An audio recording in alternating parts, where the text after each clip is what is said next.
Hello there, everyone. This is Justin with Eagles Point Crossover Culture, taking another crossover minute. A little bit more formal setting, but I'm just going to talk to you guys a little bit informally. So please excuse me if I say or fidget or things like that.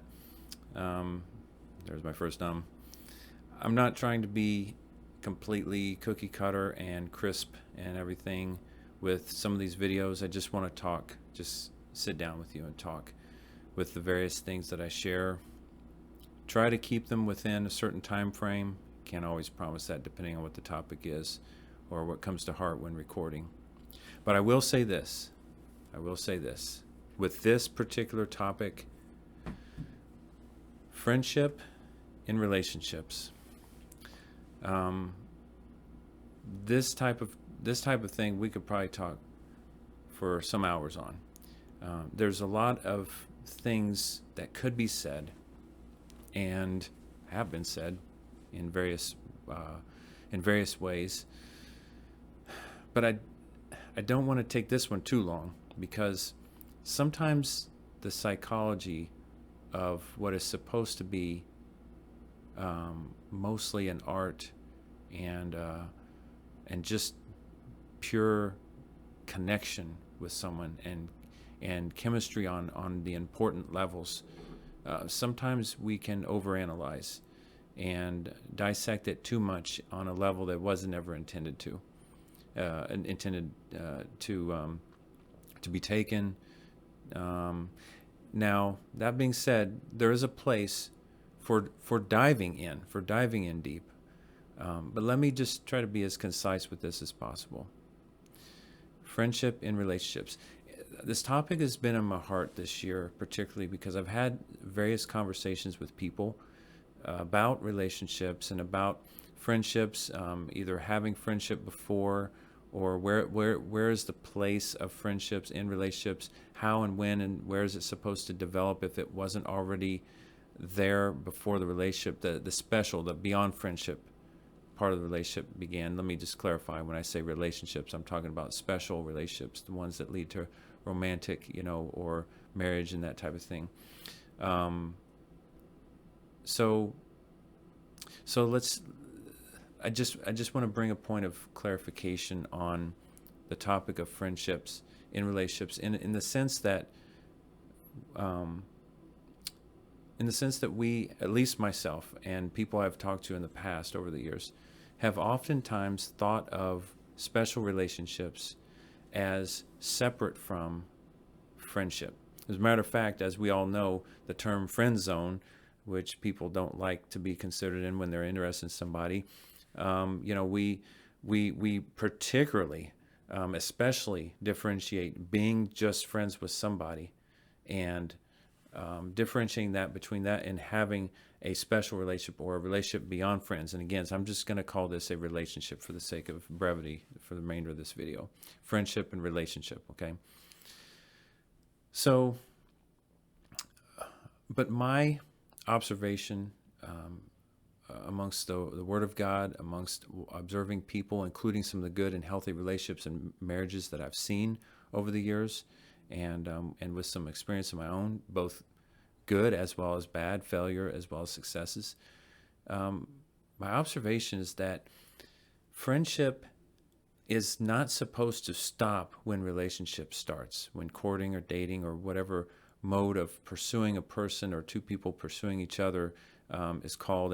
And again, we're hoping and prayerfully considering a healthy pursuit of each other, not getting lopsided into the physical and sexual and those different types of things, but rather staying within healthy boundaries in a courtship or a dating relationship. But sometimes, because of some of our subconscious or conscious thoughts or experiences or observations or assumptions about relationships, sometimes the focus can be so bent on the growing romantic feeling or the fact that, oh, I have a boyfriend or girlfriend now, or just the overall thought of that part, that layer of the overall connection with someone, that friendship and the development, that the existence and the development of friendship is actually forgotten and gone unattended by and large, not maybe not completely.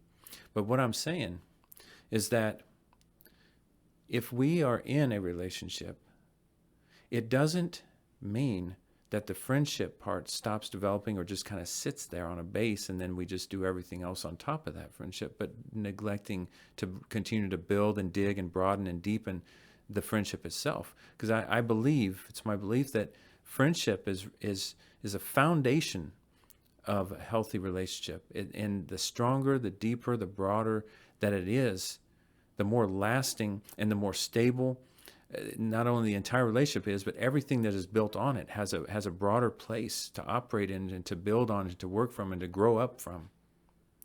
And, we could look at it as a city, as a building or a garden, or, there's various types of pictures that we could give this or to exemplify and to talk about. But ultimately, that foundation of friendship can still be pursued very actively in the middle of a relationship.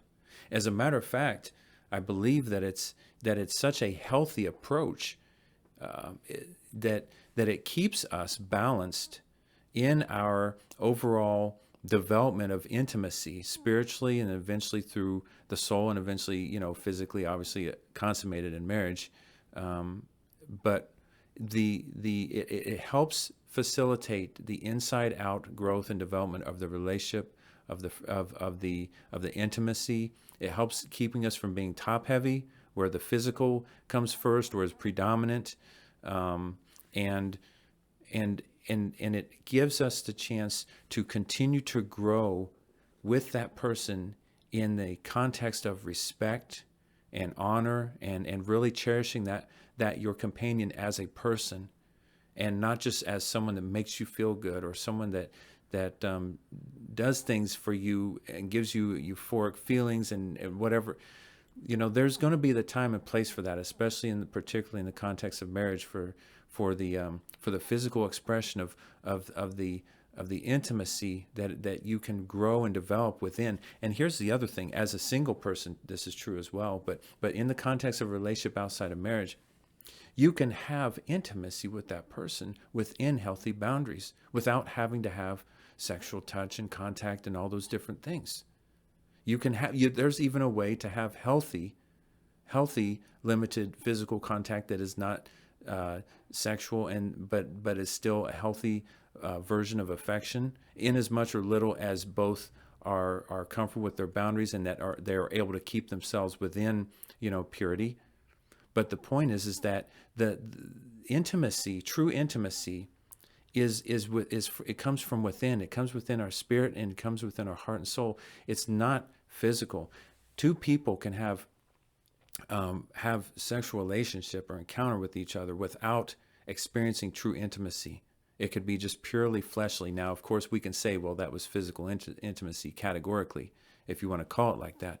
But the true fulfillment, what makes physical, let's put it this way, what makes physical intimacy even fulfilling in a marriage, and I say in a marriage because we're supposed to be skirting from that outside of marriage. And so my hope and my prayer is that we have a tender conscience in that area to do that, but to understand that that in doing that, it's not that we're limiting or cutting off or selling short on what we can experience in a relationship. What it is it's preserving it and protecting it, because again, what I was saying here is that true intimacy and the true fulfilling physical intimacy is when the two people have heart to heart, soul to soul intimacy and spirit to spirit intimacy, where it's coming from that place. And then their physical intimacy is that much more. It's fulfilling. It's what it was made to be. It's not just some physical quick interaction and then it's gone, and then people back to frustration or distance or whatever, wherever they are with each other. And so the opportunity that we have before, outside of marriage, with somebody to develop friendship in a relationship allows us to develop and cultivate such a strong intimacy, so that as we're growing closer, and when we're engaging, and when being engaged, and being married, and in those settings, that whatever we are then experiencing, in addition to what we have been growing and developing person to person, soul to soul, spirit to spirit, has such a foundation and platform to just thrive. And it doesn't always even have to be there for the two people to still feel close and so intimate and as one. They're not codependent upon physical intimacy or the other types or the other things that are in the context of a marriage, that are special and sacred to marriage. They don't actually need the constant engagement in those things to feel close to that person. That they walk daily close with that person. They live in a state of intimacy with that person, no matter how near or far they are from each other physically, geographically, because of what they have cultivated as friends and as companions, and fond of each other and respectful of each other, and they really care about that person. They really cherish that person just as a person, and as their mate, as their spirit mate. And so I want to encourage you, wherever you are in your journey, in relationships, if you're in a relationship, if you're in a marriage, if you're not, if you've gone through some really bad struggles, and I apologize for the screen shaking here. If you've gone through bad struggles, brokenness, if you've been hurt, if you've hurt people, if you just didn't understand what a healthy relationship is even supposed to be like, I encourage you to prayerfully consider this. Prayerfully consider the foundation of friendship, and don't be afraid. Don't be afraid. Some people are afraid that, well, maybe if we focus, just this is where some people are. I understand this. Some people maybe even be afraid of focusing so much on friendship because they think, oh, well, maybe I won't have a romantic relationship. Or does this mean that I'm supposed to like people that are, or have these special relationship with people that I'm not really attracted to? No, it doesn't mean all that. What it means is, let's work on coming to a place where if there is someone that we might be interested in, that it's not just because of looks, that there's some inner quality about that person that we allow ourselves to be attracted to that person, or we consider ourselves attracted to that person because of something within them, not just because of their looks. Sure, we want to be attracted to the person or compatible with them on some level physically, but that is not the doorway into consideration of a person. There has to be something on the inside of them that is attractive, that is delightful to you, that is something that is compatible to you, that draws you to them. There has to be something on the inside. Otherwise, wait and look for that. Don't just and that helps keep us from focusing and building and starting off on the foundation of just something that's purely physical. And the more that we do that, the more that we're going to get into things like infatuation and just other imbalanced, unhealthy, codependent, or soul or physical based perspectives and connections. It's only going to lead us and spiral us into the same things that we've already been throughout these years. And the things that we've seen other people go through.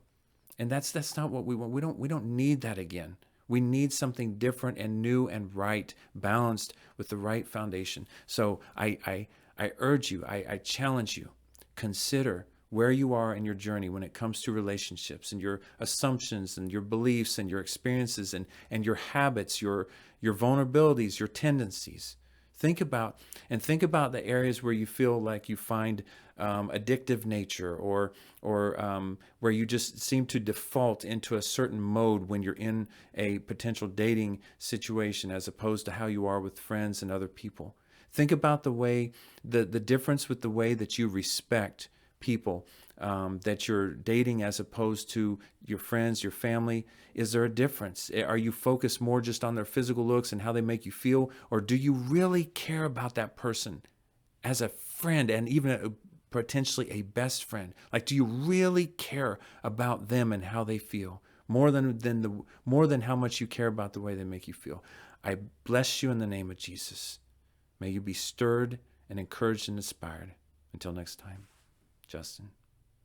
Eagles Point, crossover culture.